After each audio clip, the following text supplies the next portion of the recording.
Now I know what you're thinking. How can there possibly be a wrong way to pee? Well, let me show you. If you hold your pee upside, oh! Come on, figure it out. If you hold your pee upside. If you hold your pee upside down, it will indeed exit through your mouth. Oh. But also at that point, you're no longer holding your pee. You're holding your D. Okay, on a serious note though, I do think there's a right way to use the restroom. Pause. Rewind. Did you notice what I did wrong here? Yup, you're right. I forgot to wash my hands, which apparently is an unforgivable sin because we asked 10 men if they washed their hands after they used the restroom, and every single one of them said yes. Every single time. Oh. Even at home. At home. Never, ever not. Okay. Like 90% of the time. 90%? You sure it's not lower? 88. 80? You sure it's not lower? 50. It's like a half and half, depends how I'm feeling. Do you wash your hands when you use the restroom? Occasionally. You use soap? Yes. No. You don't use soap? No. What, after I pee? No. Do you use soap? Also, if you think about it, like, if you close the tap, like, after you wash your hands, you've definitely got someone else's pee. Exactly. Like, in a public restroom, it's actually, I would argue, it's more hygienic to not wash your hands. Exactly. The harm that the bacteria might cause may not be any different from the bacteria on your bottle or like on your shoes or something. It's psychological. I knew it! I knew I wasn't the only one that didn't wash their hands after using the restroom. Wait, what? Anyways, anyone with a brain realizes that these anti-washers are using the restroom wrong by not washing their hands, and we can fix that by teaching them how to wash their hands. Oh! Or we could do something else, because I really don't want to learn how to wash my hands. You see, the problem with anti-washers is that they make public restrooms really nasty, which means if I use them, I'm probably gonna get stomach flu, and I don't want to deal with that crap.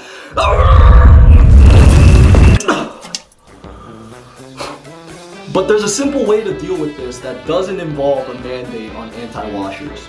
All you have to do is ask one question. So if you walk into a restroom, you're gonna see not dreidels, but urinals. Now the question I have is, do you use the one closest to the door, the one in the middle, or the third one? What? Okay, not urinals though, not urinals. What? I'm a feminist. I'm kidding. What? You're not a feminist? No, I mean, obviously I'm not gonna ask girls these questions. They don't even use urinals. One time.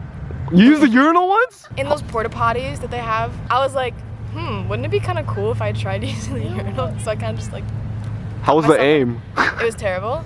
Yeah. But it was fun. It was fun. Well, as you can see, you're in for a good time watching this video. Look, we'll get back to the girls in a second, but the reason why I'm interested in finding out what the most popular urinal is because that's how we can end Ebola. At least in the restroom. You see, when I was young, I had this friend who told me that the furthest urinal from the door is the cleanest because no one wants to walk that entire way to go pee, which made sense to me, and so ever since then, I've been using urinal number 3. But the problem is, the guy who told me this was recently arrested and put into jail for public urination, which, first of all, is a horrible name for a country. Why would you ever name a nation after public urine? But second of all, I now have no idea if this guy is trustworthy. Yeah, that whole last part was a lie. I don't actually have a friend who went to jail, but you see how easy it is to make up things? This is why I need to verify which urinal is the most popular. Furthest from the door. I can't hear the stream. The closest one.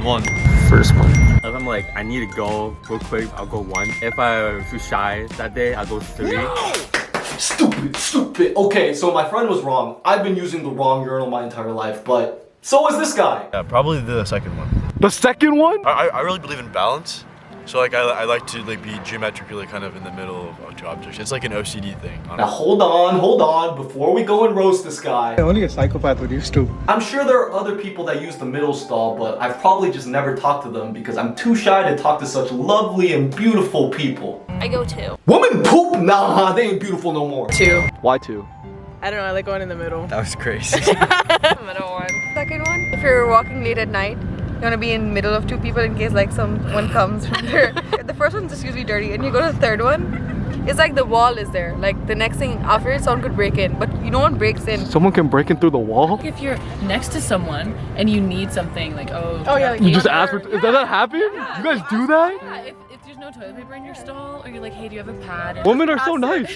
First, I like to be away from the door because like I'm a little shy. Obviously, I don't want to be like butt naked in a stall. Okay, so the data is clear. 65% of men and 50% of women use the wrong stall. Men who use urinal number 3 and women who use stall number 2 are at greater risk of catching hepatitis C back on the toilet in an hour, buddy, from all those germs spread by anti-washers. And no, if you're like one of the 2 women that watch my videos and are wondering if women are as nasty as men, no, you're wrong. They're even nastier. They scrunch their toilet paper more than us. Do you layer or do you scrunch? Layer. Why? Because wait, I don't know, honestly. Basically, wiping your ass requires 2 things, right? You want to maximize the distance from your hand to your ass, and you want to maximize the cleaning efficiency, right? So let's just agree that toilet paper sucks with the cleaning efficiency to begin with. So no matter whether you scrunch or whether you fold, like it's equally bad. What's gonna like increase the thickness of the paper? Like, you see how many ever times you fold this, right? You keep folding it, you never get the same thickness as this, right? Yeah. So logically, I would say The only thing I would give you is that the scooping power is higher if you scrunch it. Do you layer it or do you scrunch it? Layer. You ever been late to something because of that? No. I practice a lot. Scruncher. Okay. Why would I layer? It takes more time. Exactly. Sometimes I'm in the mood for a scrunch. If I'm in a public bathroom, there's no that toilet paper. It's like the nasty thin kind. So I will like scrunch it in like the most toilet paper. I'm so wasteful. I'm a scruncher. Like if I'm in a rush, I'll just like... You scrunch, but the scrunches allows you to get into crevices, I think. This is true. I'm pretty sure I layer it. Does that feel natural? Anyways, I now know that I pee in the wrong urinal. Like I said, I want to use the cleanest urinal. But for some reason, what should be the cleanest urinal isn't the cleanest urinal.